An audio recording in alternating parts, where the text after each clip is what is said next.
Hello guys, Zaaif here, and in this video we will take a look on how to get all the mounts that have 100% drop chance. So, if you are looking for the mounts to expand your collection, you're in the right place. The video is split into 3 sections. In the first one we will go through the mounts that are very easy to get, and getting them will take you no more than few minutes. In the second one we will take a look on the mounts that drop from mobs, but they or the items that they require can be bought on the auction house instead of camping the rares or farming. And at the end we will go through the rare spawns that drop the bind on pickup mounts, and they cannot be obtained the other way. So, if this guide helped you, don't forget to leave the like under the video and subscribe to the channel. With that being said, let's start with the number 1. Reins of the Black Drake. And it is a very easy mount to obtain. You just have to head over to the Dragonblight in Northrend and fly to the Wyrm's Temple. Then make sure to set the right difficulty to normal 10 men. And then enter the raid, the Obsidian Sanctum. To obtain this mount, you just have to kill this dragon, Serpent, while the other mobs in the instance are alive. Once you kill him, you will get the mount from the chest that will spawn in front of his starting location.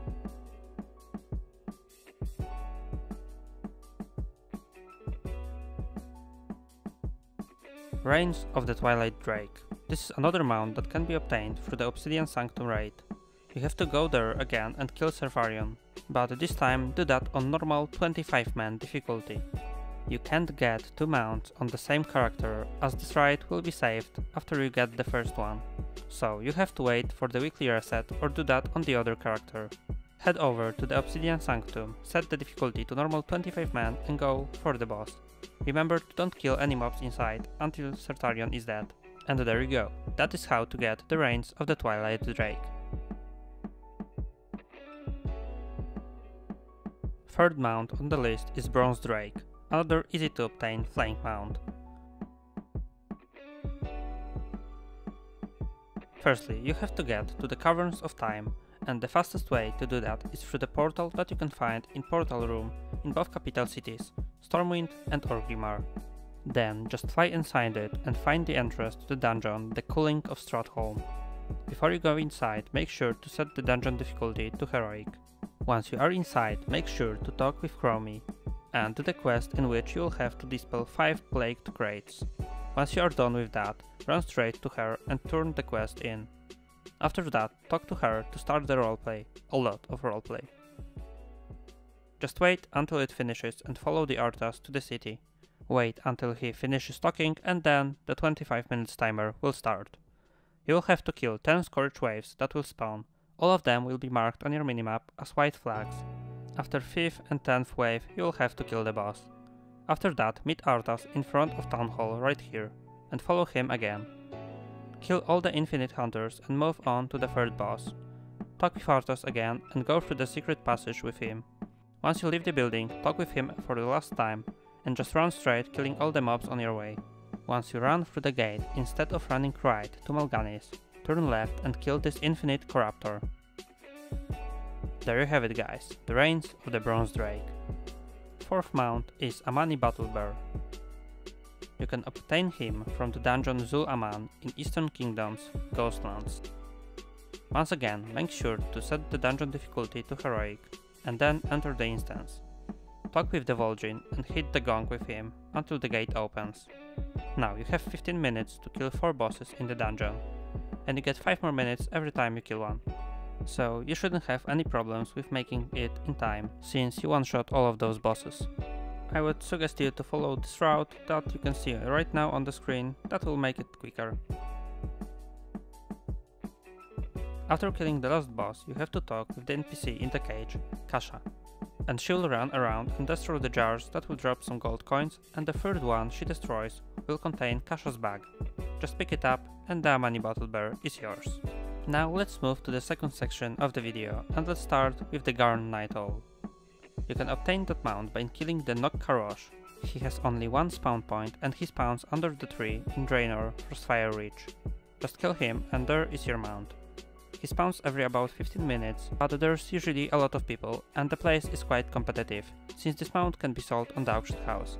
So if you see a high competition here, buying him from the auction house may be actually better for you. Number 6. Reins of Poseidius. It drops from Poseidius that you can find in Eastern Kingdoms, Bashir, in Shimmering Expanse and Abyssal Depths. He has several spawn locations and all of them you can see right now on the map. People on Wallhead reported that the respawn timer is about 7 hours, so if you want to save some time, you can buy this mount of the auction house. Thundering Ruby Cloud Serpent. This is a mount from Mists of Pandaria and it drops from the rare called Alani. He is flying around the Veil of Eternal Blossoms, and the only way to get the mount is by using the Sky Crystal on him. However, to get this crystal you have to get 10 Sky Shards that drop from all the mobs across the Veil. Those have very low chance of dropping, and getting 10 of them solo may take about 5 hours. So again, if you want to save some time on getting this one, you can buy the mount of the auction house. Nasiator Blood Serpent.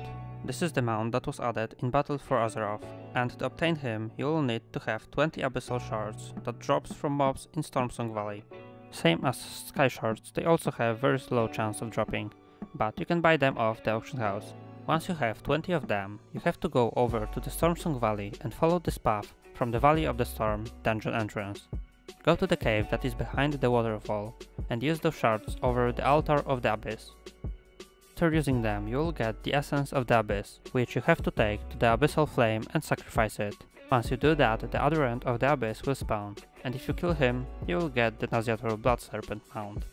That was the second section of the video, and now let's move to the mounts that can be only dropped from the rares, so prepare for a lot of camping here. Let's start with the Mottled Meadow Stomper. This is the mount that you can obtain by killing the rare in Nagrand on Draenor, and the rare you are looking for is Lookhawk. All the spawn locations you can see now on the map. Bloodhoof Bull. In order to obtain this mount, you have to find and kill the rare called Nag the Thunderer. He also has several spawn locations in Nagrand, and all of them are marked on the map. To obtain the Sunheim Groundling, you will have to go to the Goreground on Draenor. Find and kill the rare called Pound Fist. You also have 100% chance to drop the mount if you manage to find him in one of the spawn locations.